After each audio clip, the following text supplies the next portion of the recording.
All right, people, your boy is back fresh out of work to give you guys my review on That's Right, Godzilla, and your boy Kong is out this week. So let's get it. Welcome to the Kaiba Show.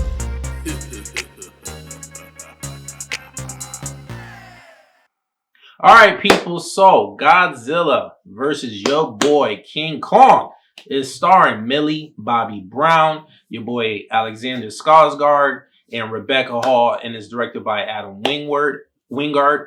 And basically, the premise of this movie is, you already know, Godzilla is the alpha, the apex predator. He is the dominant titan on Earth, and he's pretty much taking out any threat that he feels, is necessary to take out because he's Godzilla and Kong ain't having it. You know what I'm saying? Kong ain't having it, so the tension is definitely there between these two, and that's all I'm gonna say about the premise of the story. To be honest with you, people, there might be a little spoiler-ish talk this time. I know I'm kind of breaking my rules, but there's just some stuff that I got to get off my chest. So let's begin with this. First off, I definitely like this movie a lot better than the second Godzilla movie, King of the Monsters. I think that's what it was called, Godzilla King of the Monsters, that came out 2 years ago in 2019.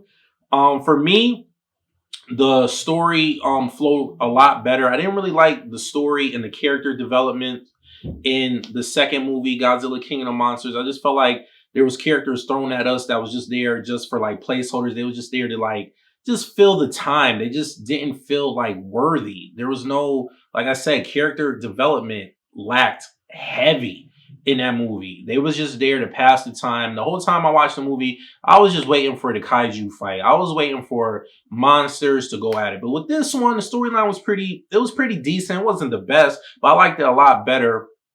Millie Bobby's character didn't annoy me as much as it did in the second movie. The kid from Deadpool 2, the kid that was the villain that was trying to burn up everybody and kill the doctor scientist dude that was doing the experiments.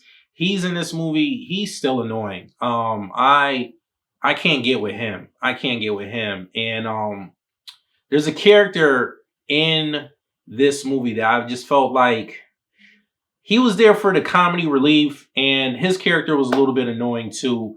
Sometimes I chuckled at some of the stuff he did, but for the most part, I just could have did without it. But when it came to the action, when it comes to you sitting down to watch some giant monsters go at it, this movie definitely delivered. Kong and Godzilla went at it, and there's this scene, man.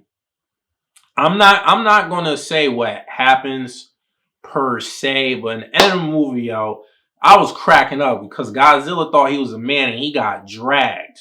I'm talking about this dude got dragged, like he got his tail whooped. And I'm not gonna say who did it. I'm just gonna say it wasn't Kong, people. That's the little spoiler thing. I guess you could kind of consider that spoilerish, but I'm not gonna say who dragged Godzilla because Godzilla thought he was the man at first. You know what I'm saying? Because there's a fight between him and Kong where he kind of had the upper hand. And I'm just gonna say this. It's the scene that we all seen in the trailer where they're out in the middle of the ocean. So that lets you know right there why he had the upper hand. Kong is on the ship. You know what I'm saying? His domain ain't the water. You know what I'm saying? His little thing in that scene is like how us black folks be joking about how we don't like the water. He ain't the best swimmer. So Godzilla kind of had the upper hand in that fight scene. So I'll say he won that fight. Then they have another fight. Kong kind of did his thing. Round 2, if you want to call it that. But then there's another fight that takes place where Godzilla got dragged. Like he got whiz out, zip. Zippity doo dah zip. And I was cracking up. That fight scene was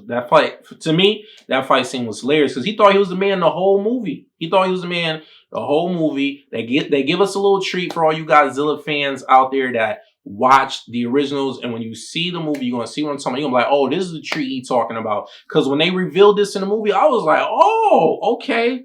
This is where we taking the movie. I did not see this coming. And I think to the true fans, they're gonna like this little treat. So action was good. Visual effects, visual effects was good. There was some good CGI in there. Yeah, and overall, I thought it was a step up from the second movie. I thought it was a step up from the second movie. I think on the Kaiba scale of 1 to 10, I'm gonna give this movie a solid 7.5. I was entertained. I didn't see it in the theater. I watched it on HBO Max, so it's on HBO Max right now. I'm pretty sure local theaters near you, if they're open, you can see it. I wish I could have saw this in the theater, but I watched it on HBO Max. So if I would have saw it in the theater, I would definitely say it's definitely worth matinee price. I'm still up in the air if it's worth seeing regular admission. With the fights, I definitely think it's worth. I definitely think it's worth seeing IMAX. At least matinee IMAX prices. So yeah, and Blu-ray, I'll definitely say Blu-ray cop it. So you guys already know what to do. If you like what you see, you already know. Hit the subscribe button. Hit the bell button so you get notified every time I upload a video. And please leave a comment at the bottom. Let me know what you thought of Godzilla versus your boy Kong. And you know, hit the like button. I'll see you guys next time. Peace.